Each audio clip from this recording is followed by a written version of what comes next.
See what this young woman has to say. So tonight I'm with Angel, aka Tiny. Angel, how old are you? How long have you been using blues?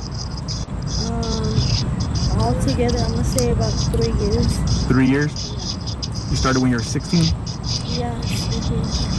Who introduced you to them 3 years ago? I'm gonna say, I was just hanging around with the crowd.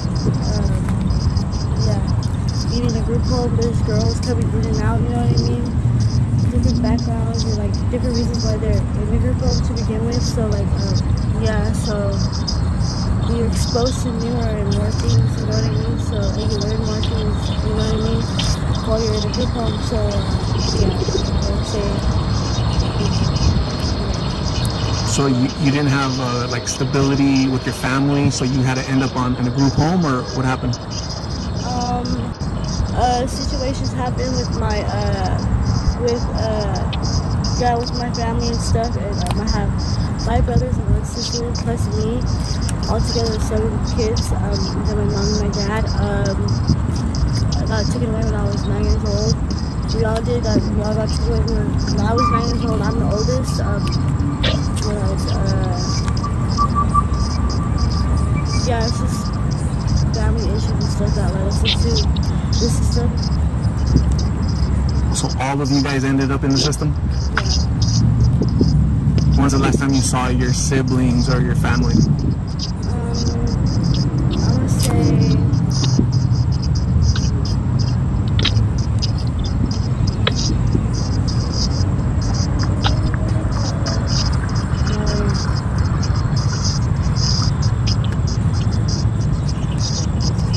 sadly it's been like I would say 2 years, 3 years.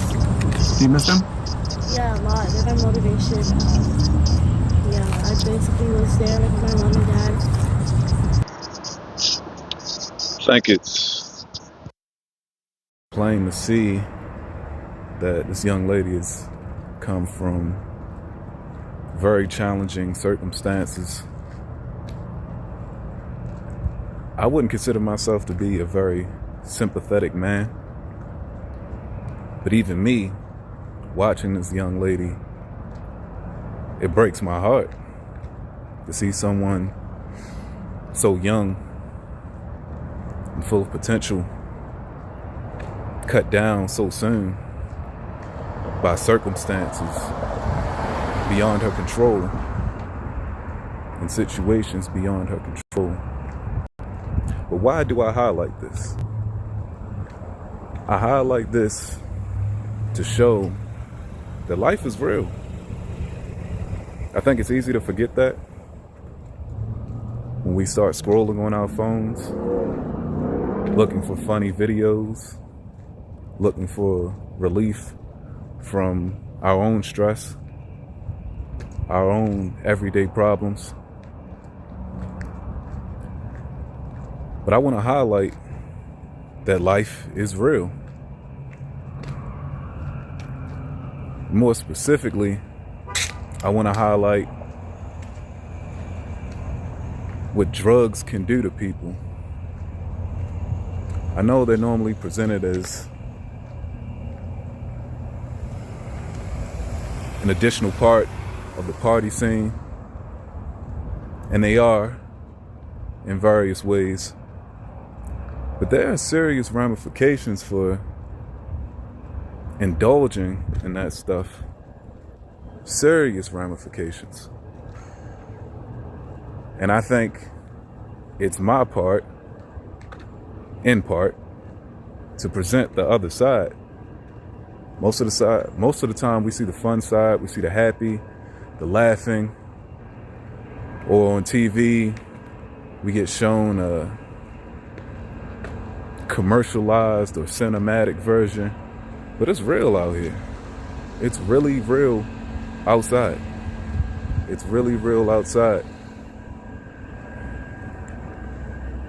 And I'm not saying that this is something that should be at the forefront of our minds on a daily, but I think it's an excellent reminder. I think It can help us be grateful for the things that we do have. Maybe you, looking at this, you have siblings who are in your life, whose company you enjoy. Maybe you can't relate to this person at the side of my screen at all. And that could be a blessing in itself. I think it's important to remain humble, to remain grateful, and to be, or to have an attitude of gratitude, because there's some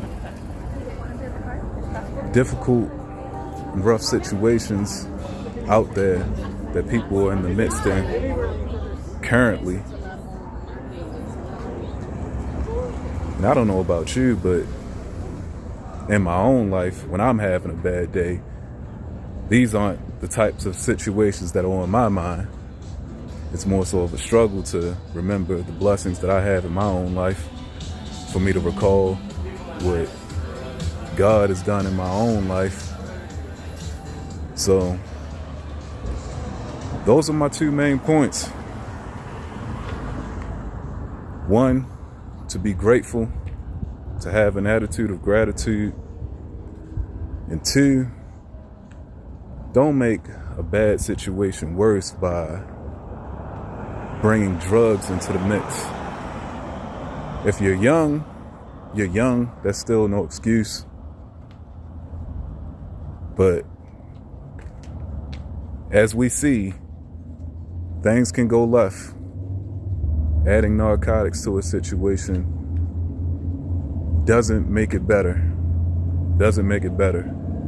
Maybe briefly, but anything beyond that brief moment is a problem. A major problem at that. Peace.